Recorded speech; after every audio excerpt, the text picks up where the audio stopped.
Hey there, welcome back to my channel. It's Lisa James, your tarot reader, and it's time for your weekly Wild Spirit reading right here on the YouTubes. Just a reminder that my Wild Spirit Society, which is my monthly membership, the registration closes on July 1st. So only a couple of weeks left to be able to join, and it'll open again later on in the year, way later, like fall, late fall, maybe even not until December. So now's a really good time to join. You get a lot when you join the club. So it's an amazing, amazing community of like-minded people that are really interested in learning how to tap into their wild spirit, their wild woman, and to live life more authentically themselves without any apologies. Like especially if you're in your late 40s, 50s, and you're tattooed and you're a potty mouth and you're a woman and you've just had it with a lot of the shit that you've had to do all your life. You're like, you know what? I want to do stuff just for me. Can I do that? You're going to learn how to set healthy boundaries. You're going to learn how to deal with your inner critic. You're going to learn how to, excavate and heal your shadow stuff. You're going to learn how to move towards your passion and actually live inside your passion. Can you imagine what you've been putting off for so long? Have you been looking after other, your children, maybe other people's children, maybe looking after people at your work, and you're just tired and you just want to do something just for you? Wild Spirit Society is for you. That is the community for you. Every single week, you will get extended readings right to your inbox, just like this, but they're a lot longer, and you get a choice of one of two of them. Every third Wednesday of the month, we dive in Zoom one-on-one with me, where there's a whole group of us, and I do one-on-one readings for a whole evening every third Wednesday. And starting in July, I'm going to be creating a guidebook to dive deeper into your wild spirit. And it'll be a monthly theme that will just kind of deepen your relationship with your wild self, which is what all we're trying to do. There's a book club that we just finished, which was fantastic. It was 6 months where we dove into The Women Who Run with the Wolves, which is really the backbone of my whole life and work. So there's so much in there, and you get discounts on what I offer. So there's just lots and lots of amazing stuff if you consider joining. So July 1st is the deadline to join at this time. And hopefully you'll consider joining us. All right, are we ready for your reading? Here we go. Oh my God in heaven. Wowie, zowie, wowie. Okay, well, this is interesting. So you're in a very wandsy time. What does this mean? Well, you're at a brand new beginning. It looks like there's an opportunity that's just been offered to you that really ignites your passion. It's something you've wanted to do for a very long time. And it's literally feels like it's just very serendipitous. It's like right there in front of you.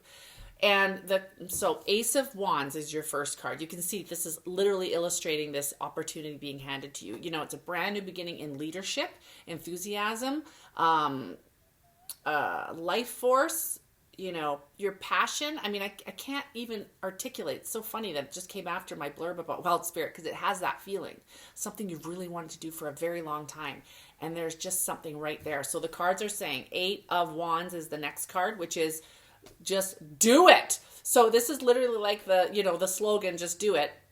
The 8 of Wands is a very fast moving energy. It's where we quickly declare ourselves. So let's say you've always wanted to be a public speaker, and you kind of heard about Toastmasters, which is a club you can join, which is an amazing thing. I know quite a few people that have done it, and you're scared to death, but it's just keeps niggling at you and calling you. Oh, I just really want to do this thing, but I'm scared to death. So Ace of Wands is saying there's a meeting that's nearby next week, right?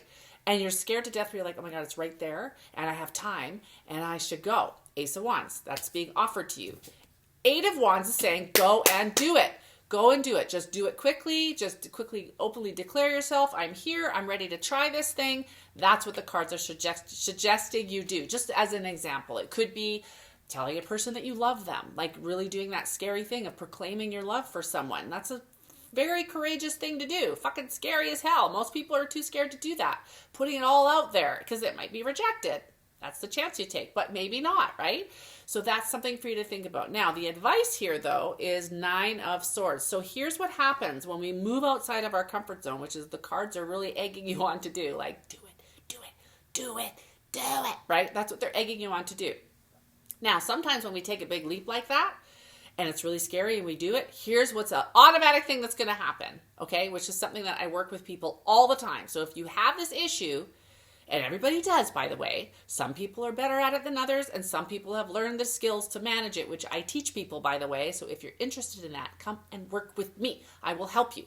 inner critic goes frickin' nuts. This is the inner critic. This is overthinking to the max, to the point where you're going, oh my God, why did I sign up for Toastmasters? Why am I doing this to myself? I could just stay at home and watch Stranger Things. And did you watch Stranger Things season 4, by the way? So good.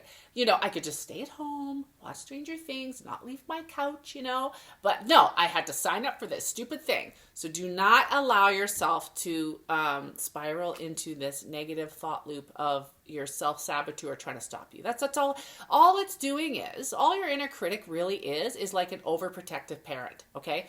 It's an overprotective parent that's trying to save you from getting hurt. It doesn't know the difference between you going to Toastmasters or you being chased by a serial killer. It does not know the difference. All they know is you're terrified, right? And your fight or flight is like completely engaged. So it's just going, okay, so stop. Don't do that thing if it's going to be scary. So your job is to like calm and pat it on the head with certain tools that, by the way, I can teach you. And we do in Wild Spirit Society. I do teach that kind of stuff, or in readings or in coaching. I can help you. But for now, a good tip, just one tip, you can turn the volume down. That's one thing I do. And I don't have to do it anymore because the voice automatically lowers when I hear it, right?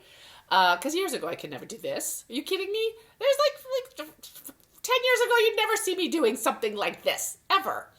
But anyway, so the volume gets turned down. That's something you can do. You can just literally picture a giant volume knob in your brain when you hear that voice, and you just turn it down. And it starts to lower, and then you go do said scary thing. And guess what? You'll survive. You'll still be alive. And it'll be fun. And then you know what you've done? You've taken your comfort zone circle, right? Here it is. Here's your border guard, which is the inner critic trying to stop you from getting out of your comfort zone. And what you've done is you made your comfort zone bigger. And as we do that, we get out of our comfort zones. Next thing you know, something that was scary 5 years ago is like, done it to death. For me, I like to live out my comfort zone all the time. I have a tattoo that says, a boat is safe in the harbor, but this is not the purpose of a boat. I got this in 2014 when I started this business because I was scared to death and I did not want it to stop me. So I live and die by this tattoo. I do. And it's the only way to live. That's, to me, the wild spirit way to live. That is the only way I want to live. I do not want to live safe. Do I do it all the time? No. I take, bursts of it when I go out of my comfort zone, and then I have to retreat and I stay in my little bubble, and then we'll talk about that another time. Anyway, that's your reading for today. Hope you have a wonderful rest of your Friday, and we'll see you next time. Bye-bye.